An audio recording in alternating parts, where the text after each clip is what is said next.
Most missing persons cases begin with silence.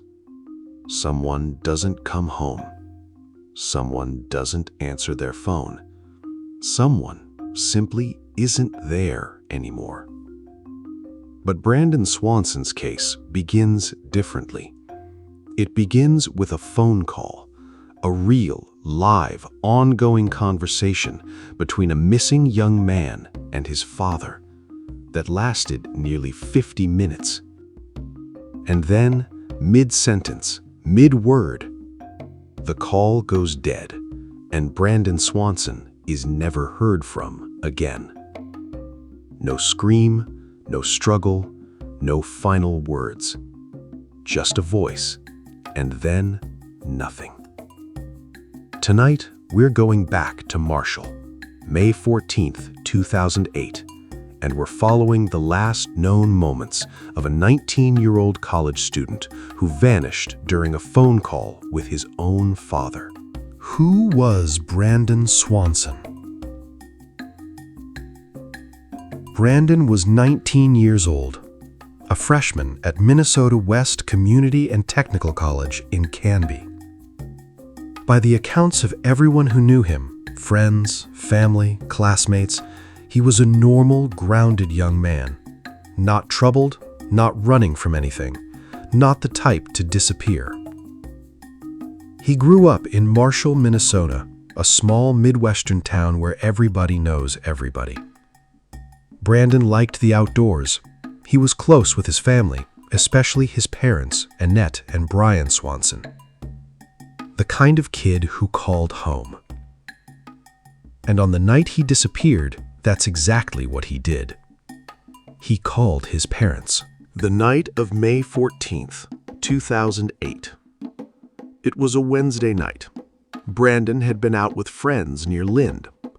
At some point during the evening, Brandon's car ended up in a ditch. He wasn't injured, but he was stuck, so he called his parents. Brandon told them where he thought he was, near Lynn.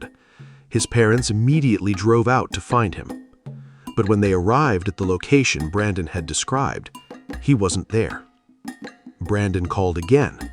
He'd been walking, trying to find a landmark, trying to guide his parents toward him. His father, Brian, stayed on the phone with him, talking, listening, trying to piece together where his son actually was. For 47 minutes, father and son stayed connected. Brandon mentioned seeing a light in the distance, possibly a farmhouse. He was walking toward it. And then Brandon said something mid-sentence, and the call simply stopped. No warning, no goodbye, no sound of impact or distress, just nothing. Brian Swanson called back immediately, straight to voicemail. Again, voicemail. Brandon Swanson was never heard from again. When it became clear that Brandon wasn't coming home, his family contacted law enforcement. A search was launched. Investigators later used cell tower data to estimate Brandon's location during that final phone call, and what they found changed everything. Brandon thought he was near Lynn, but evidence suggested he was actually miles away, near Taunton. He had been completely disoriented about his own location. That meant the original search area had been wrong. Search teams expanded operations. Dogs were brought in. Volunteers searched fields and roadsides. Aircraft scanned the farmland from above. Nothing. Brandon's car was found abandoned in the ditch. His phone was never recovered, and his body has never been found. In the open farmland of rural Minnesota, a young man walking and talking on the phone simply vanished. Over the years, several theories have emerged. Theory 1: accidental drowning. The area Brandon may have been walking through is crossed by the Yellow Medicine River. At night, the banks can be steep and dangerous. Investigators believe Brandon may have accidentally fallen into the water. The sudden silence on the phone call could match an unexpected fall. But despite multiple searches of the river, nothing was ever found. Theory 2. Exposure and disorientation. Minnesota nights can become dangerously cold. A disoriented person walking alone through rural farmland can quickly lose direction. If Brandon fell, became injured, or collapsed somewhere hidden by terrain or vegetation, he may never have been seen. Theory 3. Foul play. Some people believe Brandon may have encountered someone that night, that the sudden silence wasn't an accident. Law enforcement has never publicly supported this theory. There is no confirmed evidence of foul play, but without answers, the questions remain. There is one detail people never forget. The call lasted 47 minutes. 47 minutes of a father listening to his son trying to find his way home in the dark. And then, mid-word, silence. Not after a goodbye, not after a scream. Mid-word.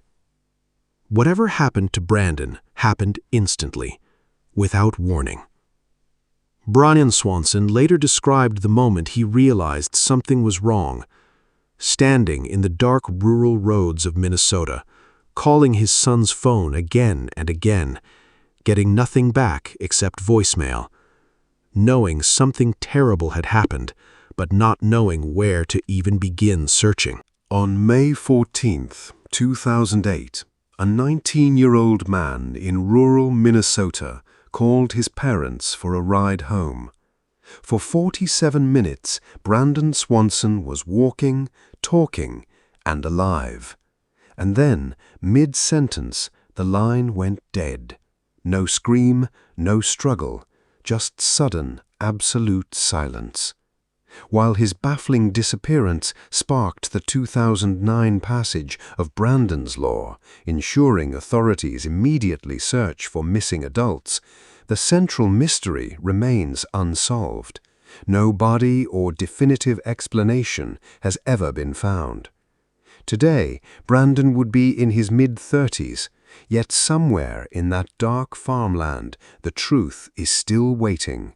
Until it is found, Brandon remains forever suspended in time, mid-sentence, mid-step, and simply gone.